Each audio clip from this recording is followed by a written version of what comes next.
ఆ సినిమా గురించి ఒక బజ్ క్రియేట్ అయింది, అందరూ రాసేశారు. రాజమౌళి సినిమాలో సీన్లు అంట అంటే మహేష్ బాబు రాజమౌళి సినిమా గురించి ఆల్మోస్ట్ అందరూ మాట్లాడుకున్నారుగా. ఇప్పుడు ఈ మాటలు కాస్త నెక్స్ట్ ఏంటి ఏదైనా అప్డేట్ వచ్చిన కొద్దీ వెళ్తూ ఉంటుంది.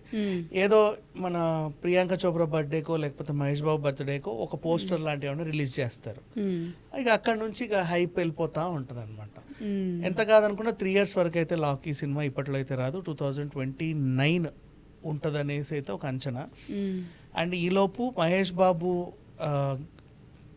ఫారిన్ ట్రిప్స్ వెళ్లకుండా మన ఆ పాస్పోర్ట్ సీజ్ అనేది అదే అప్పట్లో లాక్ ద లైన్ అనేది. అంటే వీళ్ళు తరచూ ఏంటంటే షూటింగ్ కి గ్యాప్ వస్తే ఇతనికి ఉన్న అలవాటు ఏంటి, ఫ్యామిలీతో పాటు ట్రిప్ వేస్తారు. ఇక్కడ విషయం ఏంటంటే ఏదో మేక్ ఓవర్ చేస్తాడు, హెయిర్ పెంచడమో గడ్డం పెంచడమో సంథింగ్ ఒక బాడీ పెంచడమో ఉంటుంది. ఫారిన్కి వెళ్ళిన ఫోటోలన్నీ బయటకు వస్తే మహేష్ బాబు ఆ గెటప్ చూసి ఏదో ఉంటుందని చాలా మంది డీకోడ్ చేస్తారు, రివీల్ అయిపోతుంది. అలా రివీల్ అవ్వకుండా ఉండడానికి అని చెప్పేసి రాజమౌళి ఈ స్టెప్ తీసుకున్నాడు. బట్ అయినప్పటికీ వీళ్ళు వేరే ఊర్లు తిరిగితే ఎక్కడో దగ్గర రివీల్ అవుతుంది.